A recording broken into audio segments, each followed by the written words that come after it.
Whether it's a lager or an ale, whether it's a stout, light, dark, or pale.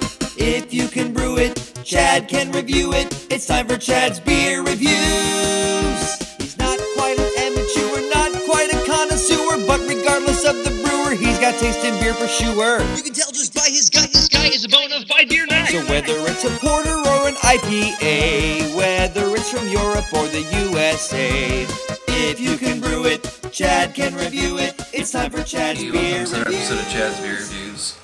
Trying yet another experiment using the blue Sony Handycam instead of the snapshot cam. Wonder if it's going to turn out any different. Anyways, doing a beer I reviewed back in January, which I hated, but then it turns out that I was drinking expired beer. This is Samuel Adams Double Bock, part of their new Imperial series, and this is a different beer than the one I drank, because this is, you know, they launched this new Imperial series. The old one was 8.8% ABV. This one is 9.5. Another interesting. This beer is brewed with ½ pound of malt in each bottle. This bottle has ½ pound of malt in it. Almost enough for a loaf of bread. This intense, rich lager reveals a deep mahogany color and velvety smooth flavor. Samuel Adams Double Bock is one of our most sought after brews. Enjoy. And on their website it says it's at a gravity of 24.5, 25 IBUs, 320 calories, and it suggests a serving temperature of 50 degrees. 2-row Harrington, Met, Calf, and Caramel 60-degree malts. For hops, it's Hallertau, Middle Frew, and 𝓑𝓻𝓮𝓬𝓲𝓷 noble hops. Bottom fermenting lager yeast. You know, this is probably best drank out of a snifter, but I don't have one. But since this is a lager after all, I'm just going to use my Chad's Beer Reviews pint glass, or tumbler. So here we go with Samuel Adams Double Bock, which, I'm actually kind of nervous because, I didn't like it back then, and beers like this, they're not really held to their freshness date, and some people prefer to age them in fact. Oh. Well, as the description says, it is a mahogany color, kind of like a darker. I guess I would call that copper. Pretty clear, almost no carbonation at all. Got a pretty much perfect head on there. That's what I like. I like, in a 16-ounce tumbler, I prefer for the head to be flush with the top of the glass. So, maybe a few more millimeters on there would be nice. But it's like it's like a creamy head. This looks like something you would see like in a nitrous can, like Young's Double Chocolate Stout or Guinness or one of those. I was expecting like more of a richer, maltier scent. It smells rather grainy. Okay, on my second smell, I'm getting like kind of like a fruity, like a plum, maybe raisin kind of smell in here.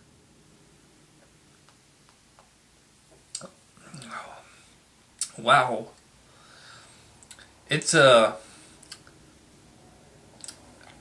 I don't know why it says to serve it at 50 degrees because it's a very, very warming beer. And it's funny is that this is available year-round. This isn't, I would associate this more with a winter beer than a year-round beer. But wow, it's definitely, it's very rich. I'm getting a lot of like a fruitness in there. Kind of like plum. It's got a very sweet taste overall, and I am definitely noticing the alcohol. Getting a little bit of caramel and butterscotch in there. Overall, it's just a really rich malty flavor with. I like that fruit finish there. It's similar to the American Amber Ale by Rogue that I had a few nights ago. Like that rich malty sweetness to it. But with since it's an Imperial beer, as it's finishing, you're getting like that total alcohol taste, which I really don't care for. Yeah, it's leaving that alcohol taste on your tongue, kind of like it has like, and you can kind of smell it too. It's like that kind of rubbing alcohol, kind of just. Well, I mean, the bottle's no lie. It is really, really malty. It's a subtle sweetness. It's a very thick, like kind of chewy mouthfeel. And just like with the Rogue, I want to take a drink of water after each sip here. Yeah, I mean, there's a lot of taste here. And I think this might actually have worked better as, you know, as a regular beer, not as an Imperial. Compared to the one that I had in January, this is definitely much better. Just a lot of malt sweetness here, so it's really tasty.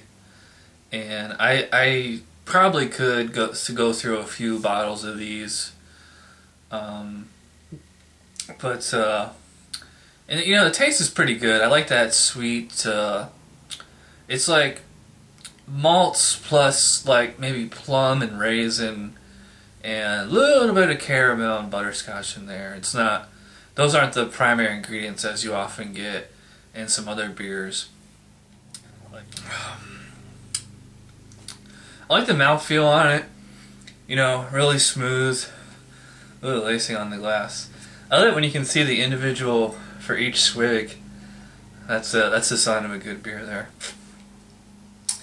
Like I was saying, the drinkability on it is actually pretty good. It's, you know, it's not too hard to drink, but it is a heavy beer, so you can't just throw this back. Although I think I did drink this rather quickly. I give this a 6 out of 10. It's anyways, a good beer. That does it for this review. Again, that's a 6 out of 10. And thanks for watching, and I will see you guys next time. Bye.